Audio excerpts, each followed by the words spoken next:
오늘 설교 말씀의 제목은 가장 좋은 전도법. 성경 말씀은 사도행전 1장 11절 한 절을 봉독합니다. 가로되 갈릴리 사람들아 어찌하여 서서 하늘을 쳐다보느냐.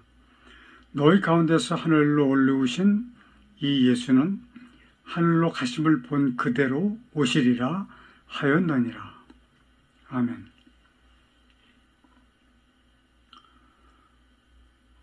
오늘 본문 말씀은 예수께서 하늘로 올려가실 적에 일어난 사건입니다.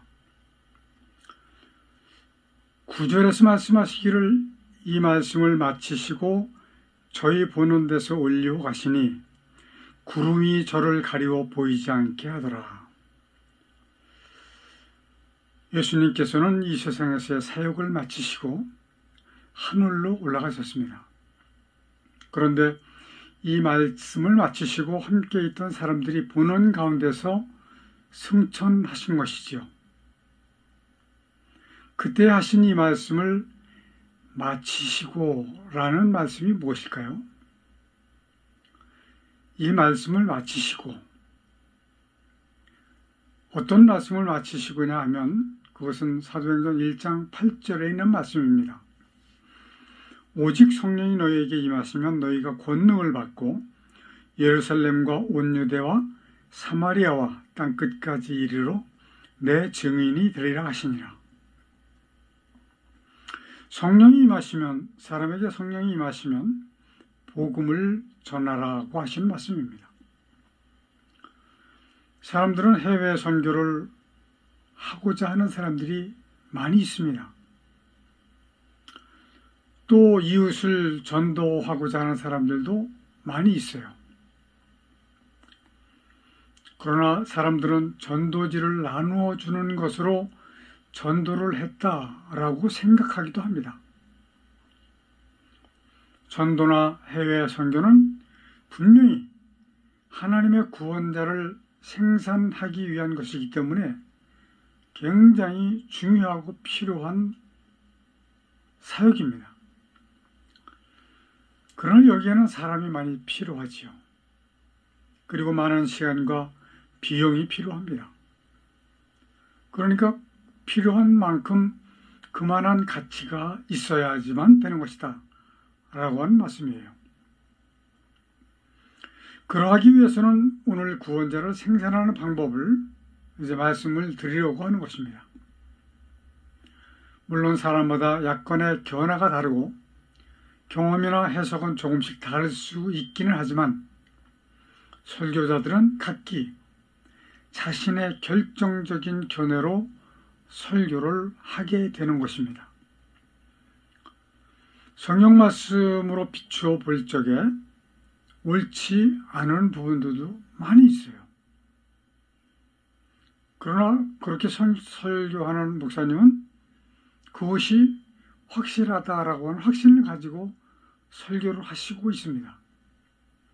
그러나 그렇지 않은 경우가 너무 많거든요.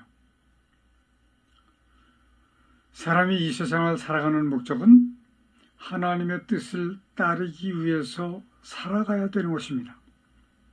그러나 대부분의 사람들은 이 세상을 풍족하게 살아가는 것을 목적으로 하는 경우가 더 많습니다. 이 세상은 꽃이나 풀과 같이 잠시 잠깐이라고 하는 시간을 살아가는 것인데 말이에요. 사람마다 자신에게 해당이 되는 이후의 세상은 영원한 세상입니다. 영원한 세상. 이 세상은 잠시 잠깐이고 이후에 올 그 세상은 영원한 세상이라는 거예요.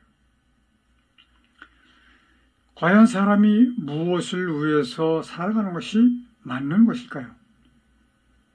세상 일을 위해서 사는 것이 맞는 일일까요? 아니죠. 세상 일을 위해서 살아가는 것은 기본이 되는 것이지만 오히려 그 중심은 영원한 세상을 준비해야 하는 것이 맞는 것이다 라고 이야기할 수밖에 없습니다. 이 말씀은 예수 그리스도를 믿는 사람들이나 믿지 않는 사람들 모두에게 해당이 되는 말씀이에요.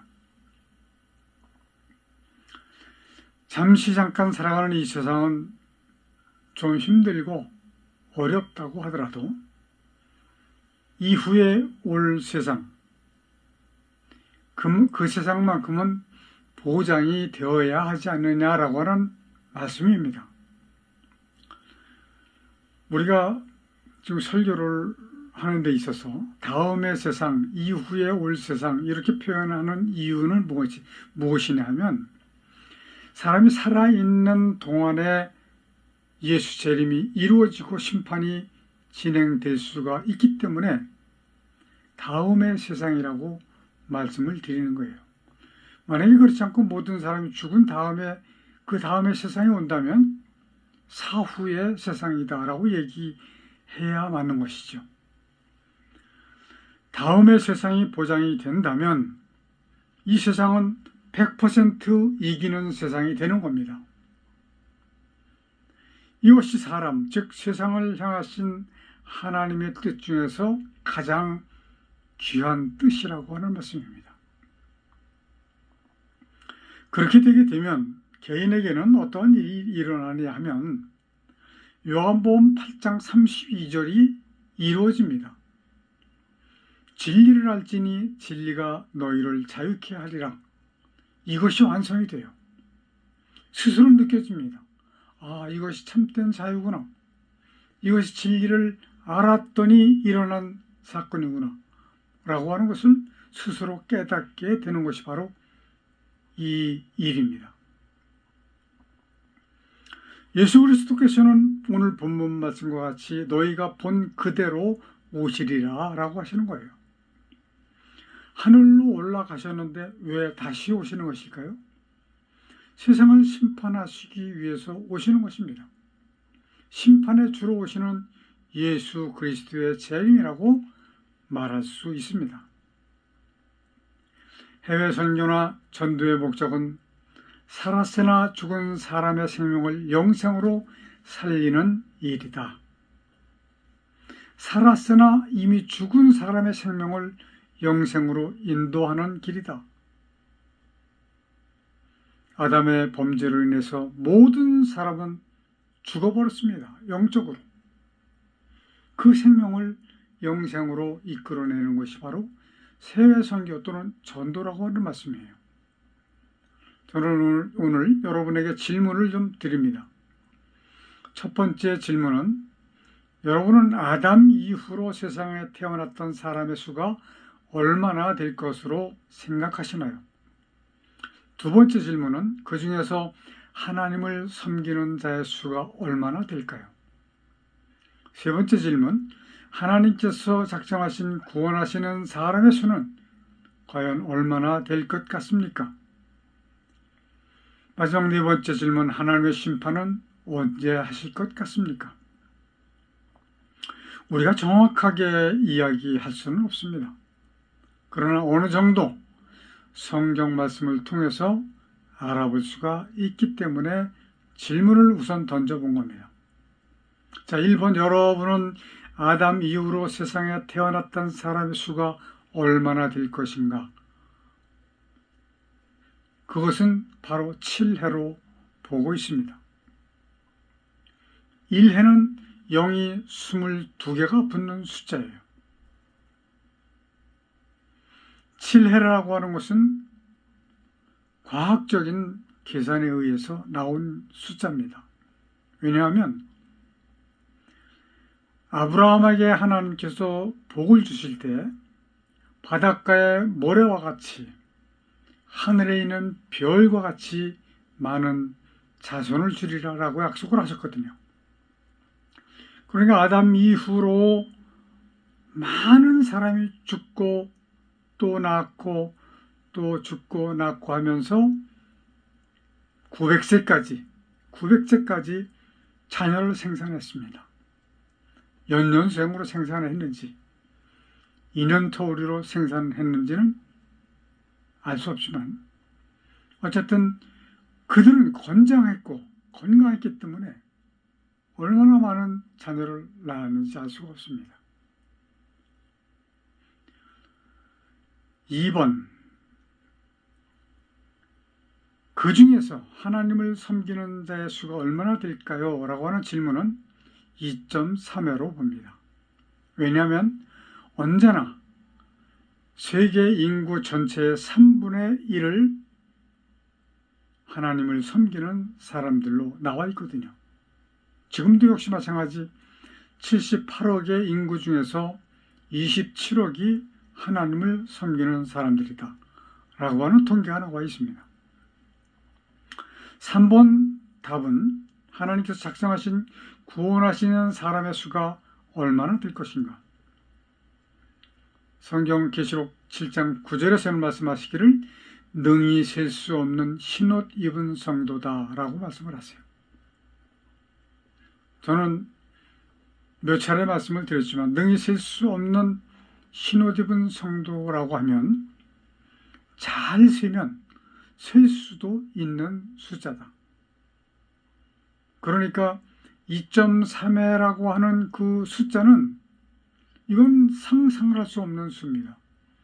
이건 컴퓨터를 100대를 갖다 놓고 계산을 해도 아마 계산이 안 될 만한 수라고 저는 봅니다. 그렇기 때문에 3번의 답은 얼마 되지 않을 것이다 라고 하는 말씀이에요. 4번의 질문, 답은 심판을 언제 하실 것 같습니까? 라고 하는 질문에 대한 답. 2번의 질문으로 볼 적에 2.3의 인구를 능히 셀 수 없는 수라고 할 수가 없다라고 말씀을 드렸어요. 오히려 전혀 셀 수가 없는 수입니다. 그렇기 때문에 말씀을 드리기는 2.3회의 수억 만분의 1이나 될까 말까 한 수일 것이다. 그 수는 정확하게는 이야기할 수 없습니다. 믿기만 하면 된다라고 하는 것을 우리가 옛날부터 138년 전서부터 이렇게 들어왔는데, 그렇다라고 하면 하나님의 심판은, 예수 그리스도의 재림은 이미 오래전에 끝이 났어야 맞는 것이다 라고 볼 수밖에 없습니다. 그러니까 구원받을 자가 너무나도 많지 않은 수이기 때문에 우리 성도 여러분들께서는 쟁취하셔야 되는 거예요. 마귀와의 전쟁에서 이겨서 싸워서 쟁취하는 것이 바로 하나님의 나라 새 예루살렘 성 천국입니다. 그러니까 이 세상은 지금도 그대로 진행이 되고 있어요. 얼마 전에 설교를 드린 내용이 있죠. 사우디아라비아의 네옴시티 170km 반경의 도시를 500m 높이의 빌딩으로 꽉 채우고 그 도로를 관통하는 지하철을 15분 만에 통과할 수 있는 지하철을 건설한다. 그리고 어떻게 그런 계산이 나왔는지는 알 수 없지만 제로 탄소를 만든다라고 하는 설계예요. 그 왕세자 빈살만이 그렇게 이야기하고 한국에 와서 그 공사를 할 기업과 만나서 회담을 하고 갔습니다.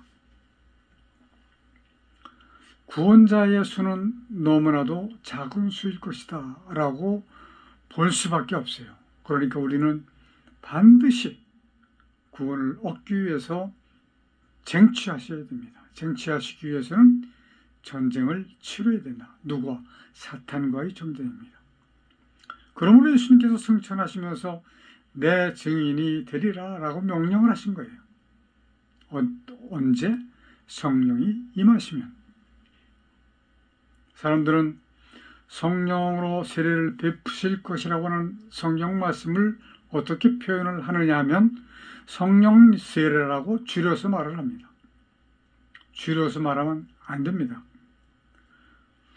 뚝 잘라서 성령 세례라고 말을 한다면 마치 사람들이 물 세례와 유사한 형식을 연상하게 되기 때문에 그런 거예요. 그러므로 그렇게 연상을 하게 되면 주술적 신앙이 되기가 아주 쉽습니다. 말 한마디라도 우리의 대상은 하나님이시기 때문에 주의를 하지 않으면 안 되는 것입니다. 전도자의 역할은 불신자들을 데려다가 하나님의 구원까지 인도를 해야 하는 것입니다. 그런데 대부분 전도자들은 이렇게 말하죠. 전도할 때 우리 교회 한번 와보세요. 정말 좋아요. 뭐가 좋은지 모르겠어요. 우리 목사님 말씀 정말 좋아요. 진짜로 좋아요. 우리 교회 시설 끝내줍니다. 요즘 좀 사이즈 있는 교회 가보면 카페 없는 교회가 없어요. 물론 카페 필요합니다. 있으면 좋아요. 그러나 이것을 전도하는데 자랑거리로서 쓸 수는 없는 건데, 이쁜 말로 우리 카페에서, 참 아름다운 카페에서 차 한잔 하시죠. 이 정도 이야기하는 것은 듣기가 그렇게 좋지 않은 소리는 아닐 것입니다. 어떤 분은 좀 괜찮게 전도를 하시는 분은 예수 믿고 구원받으세요 라고 하시는 분들도 계세요. 그리하고 본다면 교회에 나오는 사람이 생기게 됩니다. 그러니까 즉 새지인자가 나오는 것이죠. 사람들은 대부분 전도해서 사람이 교회에 출석하기를 시작을 하면 이제는 됐구나 라고 방심을 합니다. 그러시면 안 됩니다. 여기서부터 시작입니다. 이제 제가 말씀드리는 것을 천천히 생각하시면서 보시기 바랍니다. 첫 번째, 요한복음 3장 16절. 교회에 와서 출석하는 사람은 일단 교인이 되는데 그 교인이 성도로 변화가 되어야 합니다. 그냥 교인으로 있으면 안 됩니다. 왜? 구원을 받을 수가 없기 때문에 그런 겁니다. 지금 현재 크고 작은 모든 교회에 출석하는 교인들, 그 중에 구원받을 자가 얼마나 될 것인가? 정통 보수주의자들이 보는 견해는 2%도 보지 않습니다. 저도 그렇게 보여요.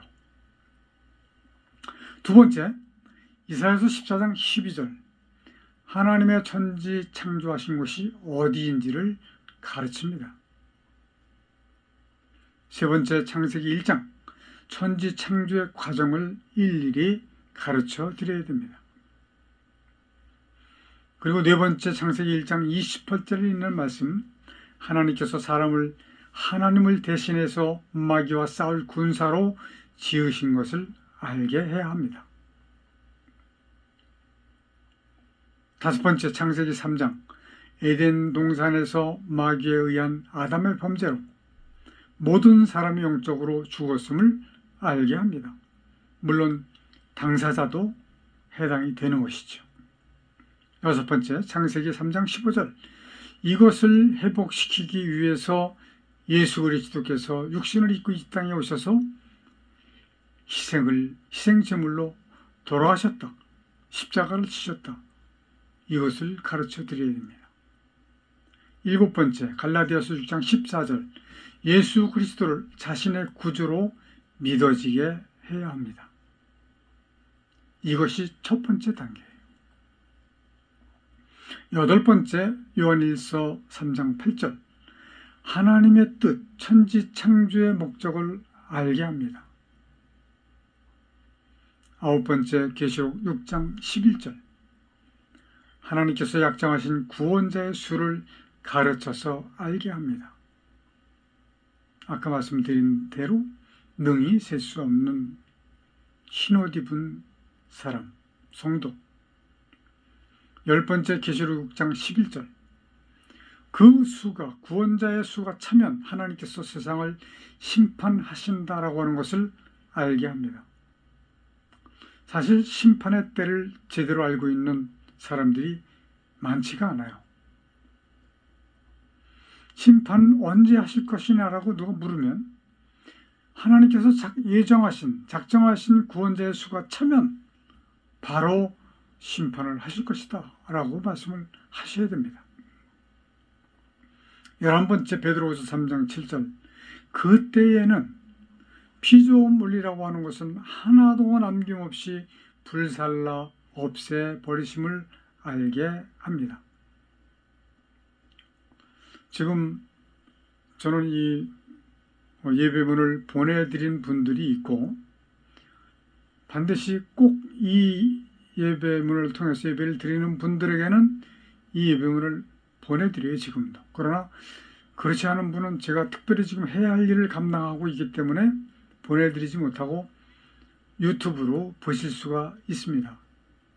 지금 이 시점에서 이 말씀을 드리는 이유는 제가 성경 말씀을 먼저 말씀을 드리잖아요. 베드로후서 3장 7절에 피조물은 하나도 남김없이 불살라서 없애버리실 것이다 라고 하는 것을 베드로후서 3장 7절을 보시면 안 돼 이런 말씀이에요.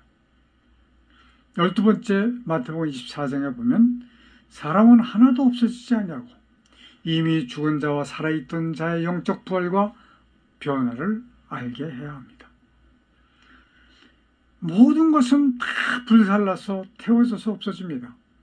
돌과 물과 산과 바다와 흙과 태양과 달과 별 그리고 하늘 위에 있는 물들까지 다 태워서 없어버릴 거지만 없어지지 타지 않는 두 부류가 있는데 그것이 바로 사람 중에서도 하나님의 나라로 갈 사람과 영원히 꺼지지 아니하는 불못으로 던져질 자들입니다. 13번째 데살로니가전서 4장 16절 구원을 받고 죽었던 자는 영적으로 부활을 해서 새 예루살렘으로 옮겨지고 살아있는 동안에 심판을 받게 된 사람도 그대로 변화를 받아서 새 예루살렘 성으로 옮겨지게 되는 겁니다. 새 예루살렘의 그 상황은 계시록 21장 1절 2절을 보시면 아주 참으로 마음속 깊이 느낄 만한 그렇게 말씀이 기록이 되어 있습니다. 14번째 계시록 21장 8절 세속인과 구원을 얻지 못한 교인은 영원한 불못으로 던져져서 죽지도 아니하고 고통으로 지내게 된다라고 하는 것을 알게 합니다. 이것은 누가복음 16장을 보셔도 잘 알 수 있어요. 15번째 요한복음 3장 3절 요한복음 3장 3절은 거듭남으로 인해서 구원을 받는 것 거듭나지 아니하면 하나님 나라를 볼 수도 없고 들어갈 수도 없다라고 하는 규정적인 말씀을 예수께서 니고데모에게 하신 말씀이에요. 여기까지 알게 되면 그 사람의 신앙이 교인에서 성도로 변화될 수 있습니다. 변화된다라고 하는 말씀은 바로 거듭나게 된다라고 하는 말씀이에요. 요한복음 3장 3절과 5절에서 분명히 거듭나지 아니하면 하나님 나라를 볼 수 없다. 들어갈 수 없다라고 규정을 지으셨어요. 그러나 이 거듭남에 대해서 깊이 생각하고 계신 목사님들도 많지 않습니다. 10손가락 안에 들 거예요. 16번째 마태복음 7장 21절 거듭나게 되면 그 사람의 삶의 목표가 하나님의 뜻을 따르게 되는 것이며 어떻게 하는 것이 하나님의 뜻을 따르는 것인지를 알게 됩니다. 17번째 요한복음 8장 32절 진정한 자유를 얻음을 본인이 확인하게 되는 것입니다. 그러므로 불신자를 전도하는 것도 중요하지만 오히려 교회에 나와 있는 사람을 진정한 구원자로 만들어서 하나님의 구원에 이르게 하는 일이 더욱더 중요하다라고 말씀을 드립니다. 고린도전서 15장 19절에서 말씀하십니다. 구원이 없으면 가장 불쌍한 자다. 예수 그리스도를 믿는데 1, 2년 믿는 게 아니고 저 같은 경우는 좀 48년 됐습니다. 이렇게 모든 정열을 다해서 믿었는데 구원이 없으면 이건 가장 불쌍한 자가 되는 것이다 라고 하는 말씀이에요. 만약에 저는 구원이 없다 할지라도 전혀 그렇지 않습니다. 저는 하나님께 감사의 찬송을 올려드릴 수 있습니다. 예수께서는 마태복음에서부터 다음과 같이 명령을 하고 계세요. 마가복음 16장 15절에서는 또 가라시되 너희는 온 천하에 다니며 만민에게 복음을 전파하라. 16절에서는 믿고 세례를 받는 사람은 구원을 얻을 것이요 믿지 않는 사람은 정죄를 받으리라. 이렇게 말씀을 하십니다. 16절에 있는 말씀 믿고 세례를 받는 사람이라고 하셨는데 그렇다고 하면 세례가 구원의 요소냐라고 하는 질문이 나올 수밖에 없습니다. 여기에서 세례의 의미는 물세례가 아닙니다. 예수 그리스도를 믿게 될 적에 임하시는 성령, 그 성령을 말씀하시는 거예요. 요한의 세례를 받으신 예수께 임하신 성령, 이 성령으로 세례를 베푸신다라고 하셨어요. 그러나 물세례, 침례 세례든 이 세례라는 형식은 잊어버리셔야 됩니다. 성령님께서 임하셔서 성령님의 뜻에 따라서 살아가는 현상을 말씀하시는 것이기 때문에 그런 거예요. 세례의 형식은 잃어버리셔야 돼요. 위에서 제시해드린 대로 17가지 항목이 완성이 되면 하나님의 천지를 창조하신 목적을 이루시는데 쓰임을 받게 된 것입니다. 하나님의 천지 창조의 목적은 바로 마귀를 멸하시려고 창조하신 겁니다. 요한일서 3장 8절. 요한일서 3장 8절. 이 말씀을 하나님의 천지 창조의 목적으로 인정하지 않는 목사님들이 많이 있습니다. 그러나 독생자 예수 그리스도의 생명까지도 버려서 구원하시는 그것이 바로 마귀를 멸하시는 방법이기 때문에 이게 바로 천지 창조의 목적이라고 하는 말씀이에요. 사람은 하나님의 뜻을 이루시는 마귀와 싸울 군사로 지으신 것 꼭 기억하셔야 합니다. 여러분은 하나님의 군사입니다. 온갖 만물 피조물로서는 가장 큰 최상의 대우를 받는 것이니만큼 하나님께 날마다 감사로 찬송 드리는 것이 마땅합니다. 기도하십시다. 거룩하신 하나님 아버지, 우리를 구원하시려고 십자가 지신 구주 예수님께서 우리에게 명령하시기를 성령이 임하시면 땅 끝까지 복음을 증거하라고 하셨습니다. 우리가 알지 못하여 사람을 전도하여 데려다가 배나 지옥 자식 되게 하지 아니하고 성도가 될 수 있도록 인도해서 하나님의 구원에 이르도록 가르쳐 알게 하는 지식과 지혜를 저희들에게 허락하여 주옵소서. 이와 같은 은혜를 세상에 있는 모든 목사님들에게도 알게 하여 주시기를 간절히 원하옵고 예수님의 이름으로 기도드리옵나이다. 아멘. 마귀를 감금해 놓으셨던 이 땅에 하늘과 땅과 만물을 지으시고 그 가운데 하나님의 뜻을 이루시기 위해 인간을 도구로 쓰시는 하나님의 크신 은혜와 아담의 범죄로 사망 가운데 빠진 인간을 구원하시기 위해 대속제물로 보내신 독생자 예수 그리스도의 십자가에서 흘리신 보혈의 은혜와 마지막 심판을 위하여 구원받을 자를 더하시기 위해 복음을 전파하도록 우리와 함께 해주시도록 주께서 보내주신 성령님의 함께 하시는 은혜가 우리와 우리 함께 예배하는 성도들에게 충만히 임하여 주시기를 간절히 축원하옵나이다. 아멘.